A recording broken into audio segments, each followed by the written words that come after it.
নেত্রকোনায় পুরো দমে চলছে বোরো ধানের আবাদ। তীব্র শীত উপেক্ষা করে ভোর থেকে সন্ধ্যা পর্যন্ত মাঠে কাজ করছে কৃষকরা।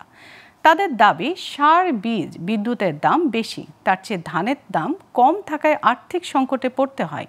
এদিকে কৃষি কর্মকর্তারা বলছেন, বোরো আবাদের লক্ষ্য অর্জনে মাঠ পর্যায়ে বিভিন্ন পরামর্শ দেয়া হচ্ছে কৃষকদের। নেত্রকোনা থেকে রাজীব সরকারের তথ্য চিত্রে ডেস্ক রিপোর্ট। দেশের অন্যতম প্রধান উৎপাদনকারী জেলা নেত্রকোনা। মৌসুম শুরু হওয়ায় এবারও এ জেলার হাওর, সমতল ও পাহাড়ি এলাকায় শুরু হয়েছে বোরো আবাদ। তাই ব্যস্ত সময় কাটছে কৃষকদের। তাই তীব্র শীত উপেক্ষা করে মাঠে কাজ করছে কৃষকরা।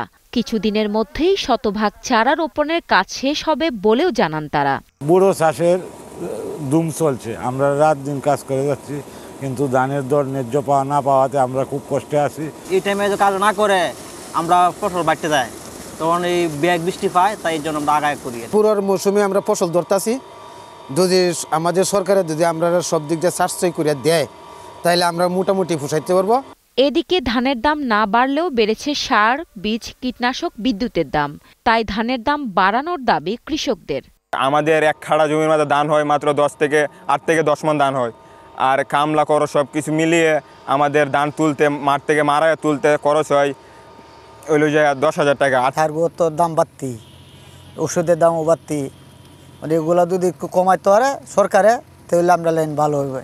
কৃষি বিভাগের কর্মকর্তারা জানান, বোরো চাষে মাঠ পর্যায়ে কৃষকদের বিভিন্ন পরামর্শ দেওয়া হচ্ছে।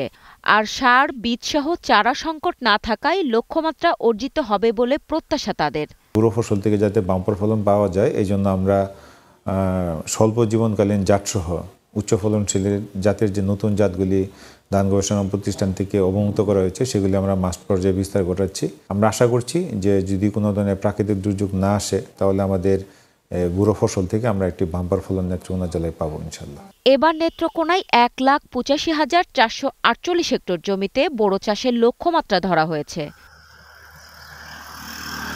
Global television news desk.